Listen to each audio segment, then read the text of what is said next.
Hello and welcome to this edition of Ask Dr. Robyn. I'm Dr. Robyn Silverman, Child and Teen Development Specialist and the creator of the Powerful Words Character System. Today's letter is from Paul in Providence, Rhode Island, who writes, Dear Dr. Robyn, it seems like every time my son starts something new, he quits. For example, he had a project to do for science and he tried to make the planets out of Play-Doh. And as soon as they fell apart, he did the bare minimum, leaving us to do most of the work. Same thing with sports or baking or really most other things. We tell him to keep at it, but he just says he can't do it. What should we do to get him to keep trying? Well, thank you, Paul. When children try something new only to quit, it's frustrating for everyone. It's frustrating for the child who learns that he can't do it. And it's frustrating for the parent who has lost money or time and their wits once again. I get it.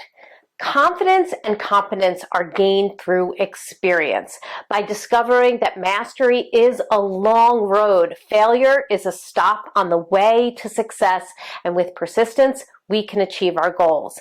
The key is to help kids stick with it. But how? Number one, teach them about learning cycles. People mistakenly believe that learning comes in a straight upward line where each day and each attempt brings more success. This is typically untrue. On the way to success comes failure and many individual attempts to learn what doesn't work and what does.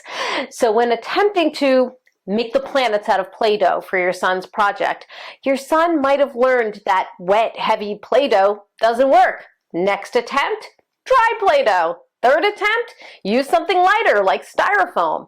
It's all learning, whether in school or in sports or in life. Number two, scaffold.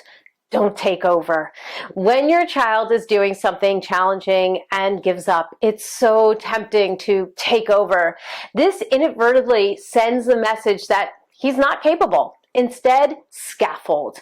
Mastery, as Julie Lythcott-Haims quotes in her book, How to Raise an Adult, is learned in the following steps. Number one, have your child watch you do it. Number two, have your child do it with you. Number three, watch your child do it. Number four, have your child do it by him or herself.